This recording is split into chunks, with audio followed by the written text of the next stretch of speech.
నమస్కారం. YSR Congress party social మీడియాపై ఆంక్షల్ని ఒక ప్రజాస్వామ్య దాడిగా పరిగణిస్తూ ప్రతిపక్షంగా ఒక పార్టీ తాలూకా బాధ్యత ప్రభుత్వం తాలూకా ప్రజా వ్యతిరేక నిర్ణయాలు అలాగే ప్రజా వ్యతిరేక కార్యక్రమాలు వారి పార్టీ నాయకులు చేస్తున్న అధికార పార్టీ చేస్తున్నటువంటి అన్యాయాలు అక్రమాలు వెలుగులో తీసుకురావడం అనేటువంటిది ప్రతిపక్షంగా ఏ రాజకీయ పార్టీదైనా బాధ్యత. ఆ బాధ్యతను ఈరోజు ఆంధ్రప్రదేశ్ రాష్ట్రంలో వైఎస్ఆర్ కాంగ్రెస్ పార్టీ ఒక ఉద్యమంలా నిర్వహిస్తూ ఆ రోజు 2024 ఎన్నికల్లో ఓటమి పాలైన తర్వాత రాష్ట్ర ప్రజలను ఉద్దేశిస్తూ వైఎస్ జగన్మోహన్ రెడ్డి గారు చెప్పినటువంటి మాట మరొకసారి ఈ సందర్భంగా గుర్తు చేస్తా ఉన్నా. ప్రతిపక్షంగా వాయిస్ ఆఫ్ ద వాయిస్లెస్గా ఏదైతే ప్రభుత్వం చేసేటువంటి ప్రతి ప్రజా వ్యతిరేక కార్యక్రమాలని వైఎస్ఆర్ కాంగ్రెస్ పార్టీ ప్రతిపక్షంగా ఎదిరిస్తుంది అనేటువంటి విషయాన్ని కూడా ఆ రోజు చెప్పడం జరిగింది. నిన్నటి నుండి వైఎస్ఆర్ కాంగ్రెస్ పార్టీ అధికారిక పేజీని భారతదేశంలో కనబడకుండా చేసేటువంటి కార్యక్రమం ఈరోజు అధికార పార్టీ చేసింది. ఇది 100% ప్రజాస్వామ్యం మీద దాడిగానే పరిగణిస్తూ ఇది ప్రజాస్వామ్యంకి జరిగినటువంటి కూనీగా నేను అభివర్ణిస్తా ఉన్నా. ఏదైతే గడిచినటువంటి 2 సంవత్సరాలుగా ప్రభుత్వాన్ని ప్రశ్నించేటువంటి ప్రతి గొంతుని ప్రశ్నిస్తున్నటువంటి ప్రతి సోషల్ మీడియా యాక్టివిస్ట్ని అనేక రకాలుగా ఇబ్బంది పెట్టినటువంటి సందర్భాలు కూడా గడిచినటువంటి 24 మాసాలుగా చూసాం. వారి మీద అక్రమంగా కేసులు పెట్టడం, రాష్ట్రంలో వివిధ ప్రాంతాల్లో కేసులు పెట్టి వాళ్ళని భయభ్రాంతులకు గురి చేసి ప్రభుత్వాన్ని నిలదీసేటువంటి ప్రతి గొంతుని నొక్కేయాలనేటువంటి ప్రయత్నం గడిచినటువంటి 2 సంవత్సరాలుగా చూస్తూ ఉన్నాం. అయినప్పటికీ ఏ ఒక్క గొంతు కూడా బెదరలేదు, భయపడలేదు.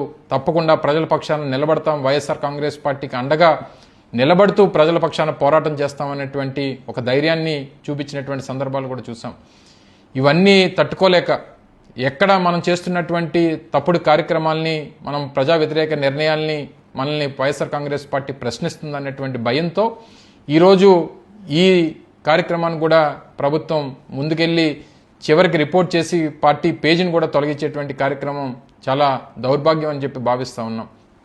గడిచినటువంటి 2 సంవత్సరాలుగా రాష్ట్రంలో అనేక అవినీతి కార్యక్రమాలు, అనేక ప్రజా వ్యతిరేక కార్యక్రమాలు, ఇచ్చినటువంటి ఏ ఒక్క హామీని కూడా నిలబెట్టుకునేటువంటి పరిస్థితిలో ఈ ప్రభుత్వం లేదు అనేటువంటి ప్రతి విషయాన్ని వైఎస్ఆర్ కాంగ్రెస్ పార్టీ నిలదీస్తూ వచ్చింది.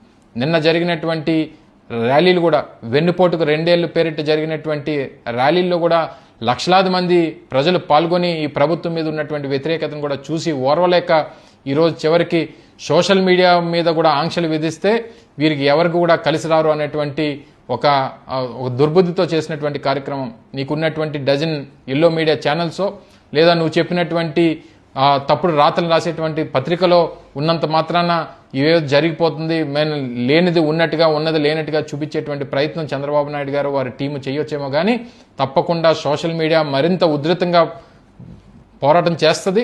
మీరు ఎన్ని ఆంక్షలు పెట్టినా ఆంక్షలన్నింటిని కూడా దాటెళ్ళి ప్రజల పక్షాన నిలబడి వాయిస్ ఆఫ్ ద వాయిస్లెస్గా జగన్మోహన్ రెడ్డి గారు ఏ మాట అయితే చెప్పారో ఆ మాటగా ముందుకు తీసుకెళ్తామనేటువంటి విషయాన్ని మరొకసారి ఈ సందర్భంగా తెలియజేస్తూ ఇప్పటికన్నా మీ తాలూకా ఈ కుటిల రాజకీయాల్ని, ఈ తప్పుడు ఆలోచనల్ని మానుకొని ప్రశ్నించేటువంటి ప్రతి అంశం మా ప్రభుత్వం చేస్తున్నటువంటి కార్యక్రమాలు వ్యతిరేకంగానే జరుగుతూ ఉన్నాయనేటువంటి విషయాన్ని భావించి ఇప్పటికన్నా మీరు కళ్ళు తెరవండి. ప్రభుత్వంలో ఉన్నటువంటి పెద్దల్ని కోరుతా ఉన్న ఈ తప్పుడు నిర్ణయాలు మానుకొని అంబేద్కర్ గారు రచించినటువంటి రాజ్యాంగాన్ని, ప్రజలకు ఉన్నటువంటి భావస్వేచ్ఛ ప్రకటన అంశం ఏదైతే ఉందో ఆ రైట్ని ప్రజలకి ఇచ్చేటువంటి విధంగా మీ తాలూకు ప్రవర్తన ఉండాలి తప్ప మీ రెడ్ బుక్ రాజ్యాంగాన్ని రాష్ట్రంలో గడిచినటువంటి 2 సంవత్సరాలుగా అమలు చేస్తా ఉన్నాం, ఆ రకంగానే ముందుకు తీసుకెళ్తామని అనుకుంటే మీ తాలూకా ఆలోచన విధానాన్ని ఇది కేవలం ఒక నియంత్రిత ధోరణిలో జరుగుతున్నటువంటి పరిపాలన తప్ప ప్రజాస్వామిక పరిపాలన కాదు అనేటువంటి అభిప్రాయం ఇప్పటికే రాష్ట్ర ప్రజలకు వచ్చింది.